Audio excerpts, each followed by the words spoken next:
En la clase pasada de pensamiento crítico y nuevas tecnologías estuvimos hablando de diferentes libros que son bastante interesantes para comprender fenómenos políticos, sociales, históricos, existenciales. La vez pasada estuvimos analizando dos libros del filósofo francés Michel Onfray. También estuvimos analizando las autobiografías de Gustavo Petro, de Álvaro Uribe, y a su vez estuvimos analizando algunos problemas de coyuntura. Hoy vamos a cambiar un poco de metodología porque vamos a meternos en otra unidad que ya tiene que ver más con asuntos prácticos como la educación.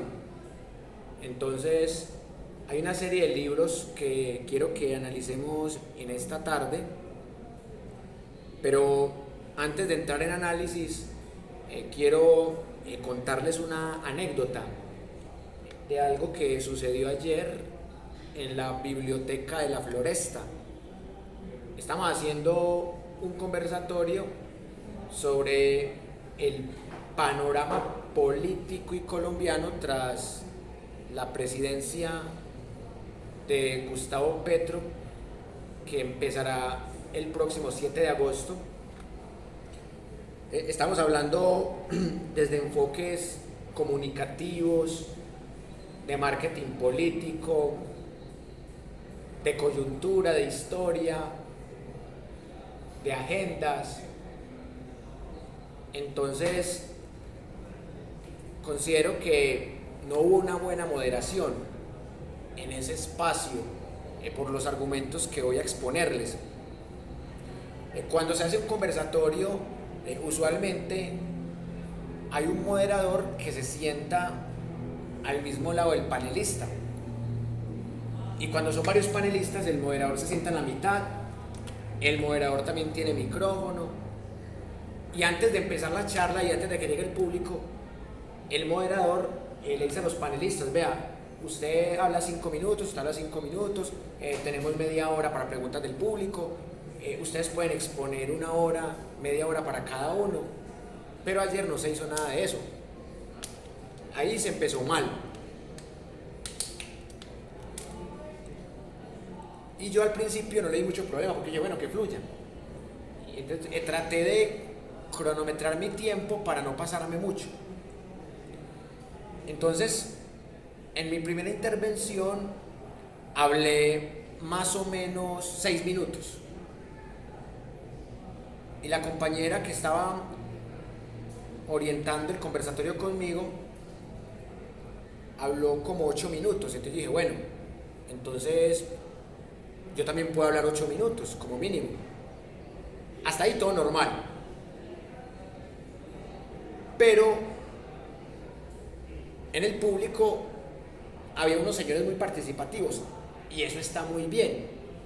Pero lo incómodo era que la compañera o yo hablábamos y nos interrumpían, o sea, como que no nos dejaban terminar a veces las ideas. Entonces, yo por eso, a pesar de no ser muy psicorrígido, yo soy amigo de establecer desde el principio: la primera media hora hablan los panelistas, y la segunda media hora o la hora restante o el tiempo que esté estipulado, ya hay interacción con el público. Y yo criticaba mucho eso, yo decía, no, ¿eso para qué? Pero ayer me di cuenta que eso es muy importante, porque eso desordena cualquier conversación. Y resulta que en medio de esas interrupciones, un señor que estaba sentado muy cerca, hagan de cuenta que estaba sentado aquí en esta silla zurda, estaba muy cerquita, estaba como a 2 metros, pidió la palabra, pero de una manera muy tosca, pero igual. En el momento que pidió la palabra, hizo un par de comentarios que claramente eran una falacia. El primer comentario que hizo él fue que nadie sabía de historia. Entonces, como él había interrumpido a la compañera y de paso me había interrumpido, yo también lo interrumpí a él. Y yo le dije, si hay gente que sabe de historia. Entonces el señor le dio como un poco de rabia y ya empezó a decir que yo era arrogante, sin conocerme, yo nunca en mi vida lo había visto. Y yo vi que el moderador estaba por allá. En vez de estar aquí en la mitad con un micrófono con nosotros, estaba por allá sentado como en una esquina y no decía nada. Entonces miren el desorden tan horrible. Entonces la compañera había tocado un tema de Estados Unidos. La compañera había mencionado algo sobre las relaciones diplomáticas, políticas, comerciales, el TLC con Estados Unidos. Entonces yo cogí el micrófono y empecé a hablar históricamente de lo que ha sido la relación de dominación de Estados Unidos a Colombia. ¿Por qué Colombia quedó empeñado con Estados Unidos? Lo que hemos hablado aquí, desde la OTAN, desde el Código Urdaneta, desde la masacre de las bananeras, desde la pérdida de Panamá. Cómo en el siglo XIX el Imperio Británico dominaba el 82% del comercio, con lo cual la independencia nuestra es muy falsa. Y luego el reemplazo del Imperio Británico es el Imperio estadounidense. Entonces yo empecé, y cuando yo llevaba como 7 minutos hablando, yo dije, lo último que quiero decir es la importancia de respetar el conocimiento de profesionales. En este caso hay que respetar el conocimiento de profesionales de la historia. Porque es como que alguien de la nada venga a decir aquí, es que nadie sabe de ingeniería de sistemas. Eso es subestimar una profesión. Es como que alguien vaya a un hospital, aquí nadie sabe de medicina. Entonces si nadie sabe de medicina, ¿para qué vino? Y si nadie sabe de historia y de política, entonces ¿para qué se mete a un conversatorio a aprender o a compartir lo que la persona sabe? Entonces cuando yo dije eso, este mismo señor que estaba sentado acá, empezó a interrumpirme, pero de la manera más tosca posible. Empezó a decir, que arrogante, que no sé qué, que ya llevas mucho rato hablando. Entonces yo le dije, llevo 8 minutos, y aquí lo estoy cronometrando, llevo 8 minutos, y aquí hay varias personas que han hablado 10 minutos, e incluso del público, porque había un señor del público que interactuaba mucho y hacía unos aportes muy interesantes, pero el señor se tomaba la palabra. Entonces lo que parecía un conversatorio de 2 panelistas terminó siendo como una especie de asamblea, pero una asamblea desordenada, con un moderador que no hacía lo más mínimo, que permitía ese desorden. Y entonces yo no me dejé callar, porque ya el señor estaba gritando para callarme, y yo le dije, déjeme terminar. Entonces yo hablé 1 minuto más y dije, hay 3 cosas muy importantes si queremos mejorar como país. Número 1, hay que respetar el conocimiento de los profesionales. Número 2, hay que respetar el uso de la palabra. Y número 3, hay que estudiar, porque Malcolm Dees, un historiador británico, conoce más nuestra historia que nosotros. Malcolm Dees lleva 60 años, más de 60 años estudiando la historia de Colombia. Y ese británico sabe más de historia de Colombia que todo el pueblo colombiano en su mayoría. Son muy poquitos los que saben más de historia que ese señor. Ese señor es un erudito. Entonces, así rematé mi intervención y el señor se fue enojado. El señor que estaba aquí diciendo que arrogante, que no sé qué. ¿Por qué les cuento esta anécdota? Porque hoy vamos a hablar de la educación y de lo que representa el poder de la educación. La educación históricamente ha sido establecida como una forma de poder. En los griegos también era una forma de poder y se mezclaba el proceso educativo con un ritual sexual, con un ritual de enamoramiento, y había cierta relación que a la luz del cristianismo pues hoy día sería algo pecaminoso, o sea que a través de un acto sodomita el maestro le comunicaba el saber a sus alumnos. La Edad Media heredó ese sistema. La Edad Media creó la fórmula Magister Dixit, y Magister no es el que tiene maestría, Magister es el que era maestro en la Edad Media. Y por eso hay un libro que nos ayuda a reflexionar un poco sobre esa historia de la educación, la historia del Magister Dixit. ¿Qué significa eso? Que si el maestro lo dice es porque es verdad. Entonces el maestro, desde la Edad Media, se ha convertido en una figura, más que para desarrollar pensamiento crítico, en una figura doctrinaria, en una figura de autoridad, que no comparto en lo más mínimo, porque el estudiante también es maestro, y el maestro también es estudiante, porque es que el maestro también aprende hasta la muerte, y el estudiante también puede enseñar. Sin embargo, hay que respetar, o sea, de lado y lado, o sea, que el estudiante respete al maestro, que el maestro respete al estudiante. Entonces yo creo que exigir respeto es importante. Pero, ¿por qué estoy hablando de la historia de la educación? Porque en el círculo pitagórico a los estudiantes se les trataba como alumnos, como seres sin luz. Por eso, durante 5 años a los estudiantes no se les permitía hablar ni pensar. Tenían que escuchar al maestro Pitágoras y obedecer. Y ese sistema lo heredó la Edad Media. Y ese sistema aún existe, lamentablemente, en nuestras universidades. La mayoría de materias que yo vi, yo me gradué hace muchos años de mis 2 carreras, pero las materias que yo vi tenían de todo, pero la mayoría era con la fórmula Magister Dixit. Entonces el maestro explicaba algo en el tablero o con una diapositiva y decía, bueno, en la próxima clase hay parcial, y preguntaba de memoria lo que había explicado. Eso es pura Edad Media. Por eso, al final de la clase pasada, les dije algo muy contundente.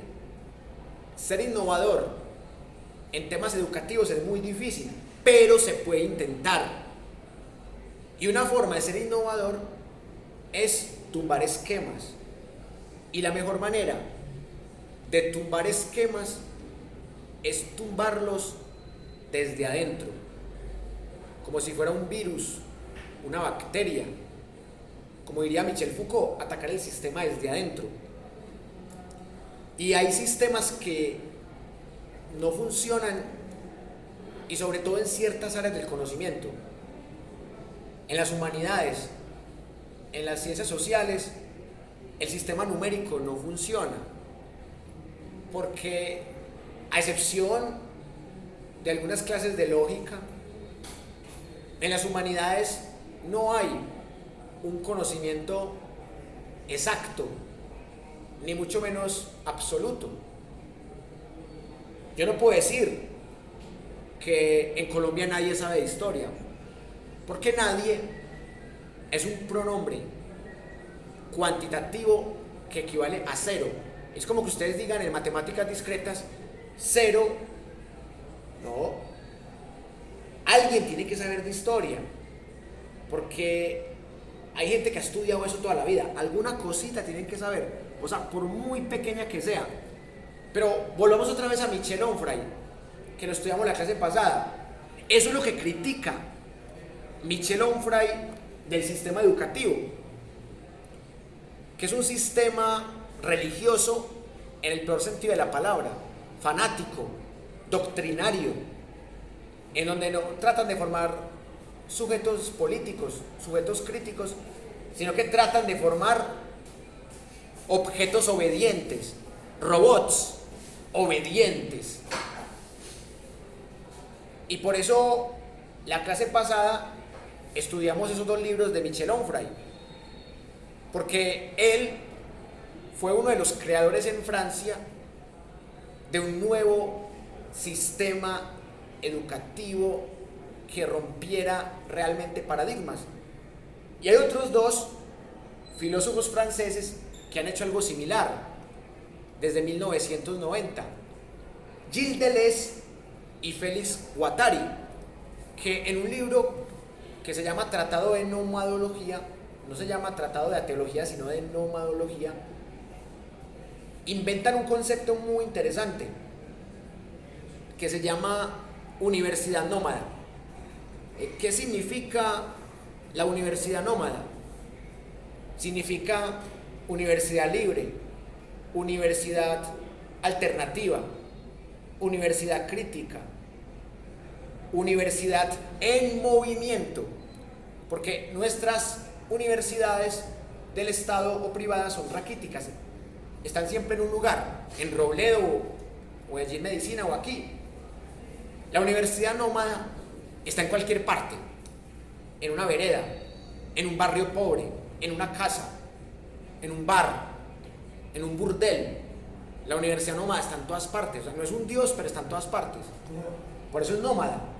Entonces, este concepto que se inventan Gilles Deleuze y Félix Guattari es lo que los profesores Carlos Enrique Restrepo y Ernesto Hernández han traído en un libro maravilloso escrito en noviembre del año 2015 que se llama Manifiesto por la Universidad Nómada. ¿Y qué significa eso? Que hay que crear una universidad nómada en el marco de la universidad quieta, la universidad raquítica, la universidad medieval, porque esas universidades siguen siendo medievales, siguen siendo regidas por un sistema de calificación de 0 a 5, un sistema en donde el docente pareciera que tiene la verdad absoluta. Entonces, es triste que haya un irrespeto por el conocimiento, pero no una crítica seria a la burocracia que se enriquece de cuenta del conocimiento. Lo que Deleuze, Guattari, Carlos Enrique Restrepo y Ernesto Hernández llaman el capitalismo cognitivo. El capitalismo cognitivo es la última fase del capitalismo. Es un capitalismo que no solamente es cibernético, es un capitalismo dominante que privatiza el saber, el conocimiento y la ciencia. Cuando a usted le cobran una millonada por ser extranjero, demuestra que hay mucha rentabilidad, hay mucha usura en nuestras instituciones. Pero lo más chistoso de todo es ver que los administrativos están bien pagados. Y los administrativos no son los que generan riqueza, son los docentes, sean de cátedra, de planta, de lo que sea, ocasionales, como los quieran llamar. Los que generan la riqueza son los profesores y son los más mal pagados en su mayoría, porque en la mayoría aquí somos docentes de cátedra, el 80%. Eso se llama capitalismo cognitivo, que los que más riqueza generan son los que menos ganan. Y el conocimiento está privatizado. Y tienen un arma para manipular, que se llama la calificación. Y también tienen otra arma que se llama medios de producción. Entonces, se financian con dinero del Estado, pero igual se tienen que financiar de manera privada. Esta universidad es privada en un 60%. Entonces, ¿por qué dicen que es una universidad del Estado? Esta universidad va a ser del Estado el día que sea financiada en un 100%, el día que haya gratuidad desde el pregrado hasta el postdoctorado. Ese día podremos decir que esta universidad es del Estado, porque, como lo hemos dicho tantas veces, gobierno y Estado no son lo mismo. Cuando hablamos de Foucault y los triángulos de Foucault, explicamos que jurídicamente hablando, el Estado es un triángulo. El Estado es un triángulo entre gobierno, pueblo y territorio. Y el pueblo es la población, obviamente, sin importar su ideología política, o que sean ricos o pobres. El pueblo es toda la población, en esa concepción jurídica del Estado. Entonces, si vamos a criticar el Estado, critiquemos la parte del triángulo que hay que criticar. Cuando haya que criticar al gobierno de turno, lo haremos. Cuando haya que criticar a un sector del pueblo, lo haremos. Cuando haya que repensar una situación del territorio, del espacio físico, de la tierra, de la reforma agraria, lo haremos. Entonces hoy, después de esta breve introducción, vamos a estudiar diferentes sistemas de pensamiento. Vamos a estudiar la obra de un gran pensador llamado Estanislao Zuleta, que fue echado de esta universidad como un perro, porque no tenía título profesional. Pero sin tener título profesional, tenía más conocimientos que algunos que tenían doctorado. Le daba clase a doctores, pero lo echaron de esta universidad como un perro por no tener unos papeles que se llaman acta de grado y diploma. Y en Cali lo recibieron, como se dice vulgarmente, como un rey, y le dieron doctor honoris causa. Ahí se ve el atraso de esta institución. Echó como un perro a uno de los mayores y de los mejores intelectuales que ha tenido toda la historia de Colombia. Un tipo que dedicaba, de las 24 horas del día, dedicaba 20 horas al conocimiento, 4 para dormir, 20 para el conocimiento. El tipo daba clase en toda parte. Leía, claro, el tipo no podía dar clase 20 horas porque también defecaba, también comía en todos los sentidos de la palabra. Pero el tipo mínimo daba 8 horas de clase. Estudiaba de manera autodidacta también 8 horas. Él aplicaba perfectamente el triángulo del 8, del 8 por 3, porque el tipo 8 horas para dar clase, 8 horas para leer y 8 horas para dormir y para la parranda. Y el tipo en medio de la parranda también daba clase. Las 4 horas de la parranda, que seguramente eran de 10 a 2 de la mañana, las 4 horas de la parranda también daba clase borracho. Y lo grababan. Y después de grabarlo, iban acumulando los cassettes o las cintas magnetofónicas. Y el tipo se murió en 1990, justo cuando crean el concepto de universidad nómada. El tipo se muere en ese año y sacan estos libros póstumos. Este libro no lo escribió él, sino que sus estudiantes les encantaba escucharlo y lo grababan, y él permitía que lo grabaran. Entonces, cuando él murió, sus estudiantes juntaron todas las grabaciones que tenían y sacaron libros como este. O sea, era una especie de Sócrates, el Estanislao Zuleta. Entonces, hoy vamos a estudiar un poquito la obra de él. También vamos a estudiar un poquito las ideas de Félix Guattari, de Gilles Deleuze. Vamos a seguir estudiando cositas de Michel Onfray. Y en la parte final vamos a estudiar un poquito del creador del pensamiento nómada, que es Nietzsche. Un pensador que era germano, pero que no se sentía orgulloso de ser germano. Y es una corriente de pensadores que han sido libres, que han sido antisistema, que han sido de la contrahistoria de la filosofía. Entonces miren, el asunto es muy sencillo. Nietzsche influenció a Félix Guattari y a Gilles Deleuze. Félix Guattari y Gilles Deleuze influenciaron a Carlos Enrique Restrepo y a Ernesto Hernández. Y estos dos han influenciado la familia Zuleta, es decir, mi familia, ¿sí? La familia Zuleta.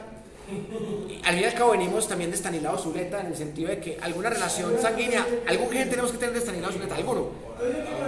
Y también de los vallenateros, o sea, por eso yo me pongo puras camisas de vallenato, porque seguramente alguna cosa de vallenatero va a tener por los hermanos Zuleta, ¿cierto? Sí, tengo que hacer canciones bien. No, ya he hecho canciones. Pero de metal, no de vallenato. Entonces, vamos a definir hoy diferentes conceptos y vamos a sostener varias tesis. Vamos a profundizar un poco en lo que significa el capitalismo cognitivo y la Universidad Nómada, vamos a profundizar también en el concepto de método autodidacta, en el concepto de elogio de la dificultad.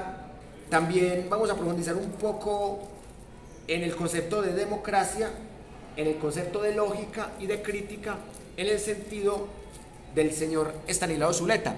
Les cuento la última pues para que empecemos con las tesis. Vea, un señor en un grupo de WhatsApp veía mis videos en YouTube y en Facebook. Entonces un día me preguntó que si yo era hijo de Estanislao Zuleta. Yo le dije que sí, por seguir la corriente.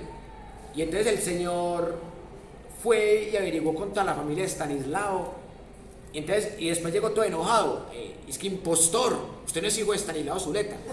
Y yo sí, yo soy un hijo intelectual de él, porque, o sea, casi toda mi cátedra de historia y de pensamiento crítico la saca de Estanislao Zuleta. Yo soy un hijo intelectual de él, un hijo de sangre. Entonces me dijo impostor y me insultó, que porque yo había...